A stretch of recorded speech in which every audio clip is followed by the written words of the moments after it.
Nasir Panama case में सजा माणींदड़ अॻूणे वज़ीर आज़म नवाज़ शरीफ ऐं संदसि धीउ मरियम नवाज़ जे केस बाबति गिलगित बल्तिस्तान जे अॻूणे chief justice Rana M Shamim जे इंकशाफनि मुल्की सियासत में वधक मचाए छॾियो आहे।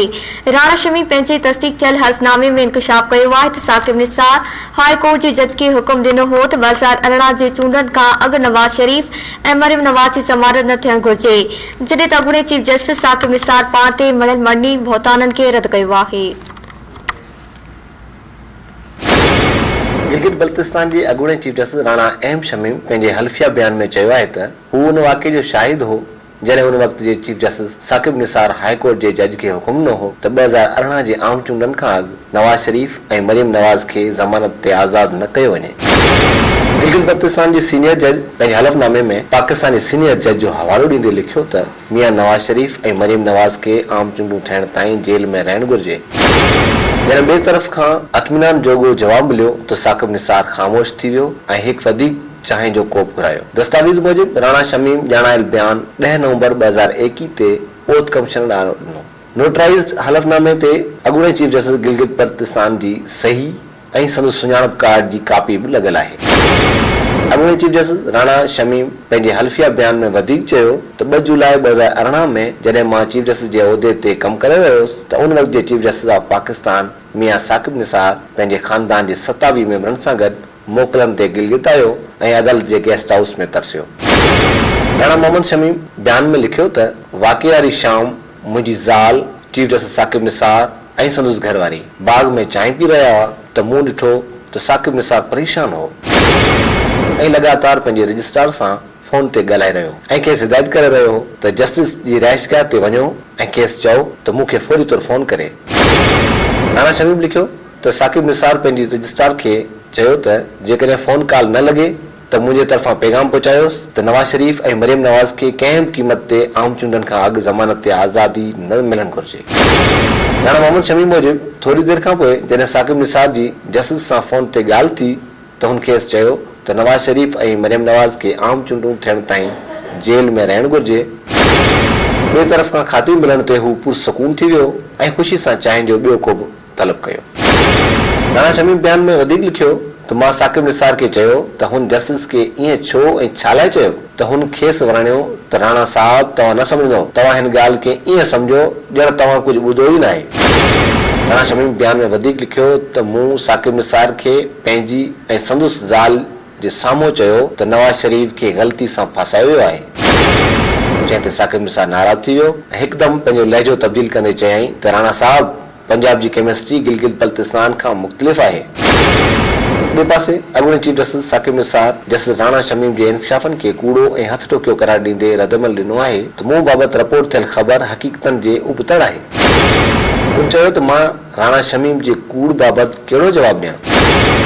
राणा शमीम बतौर चीफ जस्टिस खां एक्सटेंशन घुरी हुई जेका मूं मंज़ूर न कई।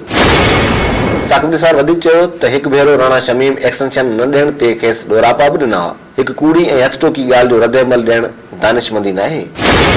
उन अॻूणे चीफ जस्टिस राणा शमीम साकिब निसार जे रदमल ते रदमल ॾींदे चयो त साकिब निसार वटि संदसि मुलाज़मत जे मुद्दे में वाद जो इख़्तियार ई न हो।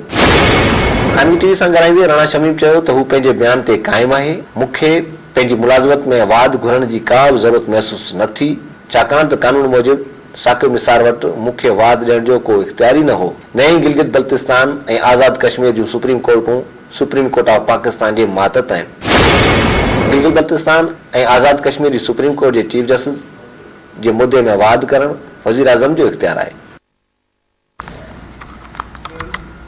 नासिर इस्लामाबाद हाई कोर्ट अॻूणे चीफ जस्टिस साकिब निसार जे हवाले सां छपियल ख़बर खे अदालती कार्रवाई ते असरअंदाज थियण जहिड़ो करार ॾींदे गिलगित बल्तिस्तान जे अॻूणे चीफ जस्टिस राणा शमीम, अख़बार जे एडिटर आमिर गोरी, मीर शकील रहमान ऐं अंसार अब्बासी समेत धुरियुनि खे तलब करे वरितो।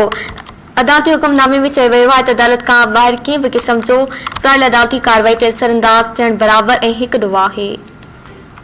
इस्लामाबाद हाई कोर्ट अॻूणे चीफ जस्टिस साकिब निसार जे हवाले सां अॻूणे चीफ जस्टिस राणा शमीम जे बयान खे अदालती कार्रवाई ते असरअंदाज थियण जहिड़ो करार ॾिनो आहे। अदालत गिलगित बल्तिस्तान जे अॻूणे चीफ जस्टिस राणा शमीम, अख़बार जे एडिटर आमिर गौरी, मीर शकील रहमान ऐं अंसार अब्बासी समेत धुरियुनि खे तलब कयो आहे।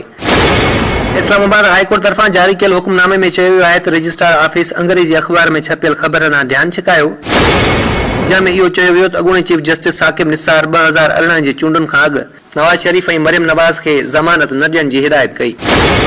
हुकुमनामे में चयो वियो आहे त अंग्रेजी अख़बार में शाया थींदड़ ख़बर ॿुधणी हेठि केसनि बाबति आहे, जंहिंजी डिवीज़न बेंच खे 17 नवंबर 2021 ते ॿुधणी करणी आहे। हुकुमनामे मूजिब अदालत खां ॿाहिरि कंहिं बि क़िस्म जो ट्रायल अदालती कार्रवाई ते असरअंदाज थियण बराबर ऐं हिकु ॾोह आहे। हुकुमनामे मूजिब अंग्रेजी अख़बार में शाया थींदड़ ख़बर ॿुधणी हेठि केस जी अदालती कार्रवाई ते असरअंदाज थियण जी कोशिश आहे ऐं संगीन नोयत जी तौहीन अदालत आहे। जॾहिं इहो अदालत खे तकरारी बणाए इंसाफ़ जी फराहमी ते अवाम जे एतमाद खे मजरूह करण जे बि बराबर आहे। अदालत ॼाणायो त इंसाफ़ जी फराहमी में शफ़ाफ़ियत बरक़रार रखण अवाम जे मफ़ाद में आहे ऐं ॼाणायल रिपोर्ट आज़ाद अदलिया ऐं उन जे जजनि ते अवाम जे एतमाद ते असरअंदाज थियण जी कोशिश नज़र अचे थी। हुकुमनामे मूजिब अदालत मीर शकील रहमान, आमिर गौरी, अंसार अब्बासी ऐं गिलगित बल्तिस्तान जे अॻूणे चीफ जस्टिस राणा मोहम्मद शमीम खे 16 नवंबर ते ज़ाती हैसियत में पेश थियण लाइ नोटिस जारी करण जो हुकुम ॾिए थी। इन सिलसिले में वधीक चयो वियो आहे त धुरियूं पेश थी ॿुधाइनि त उन्हनि ख़िलाफ़ तौहीनी अदालत ऑर्डिनेंस 2003 तहत कार्रवाई छो न कई वञे, जॾहिं त अटार्नी जनरल ऐं एडवोकेट जनरल बि सुभाणे ज़ाती हैसियत में पेश थियनि।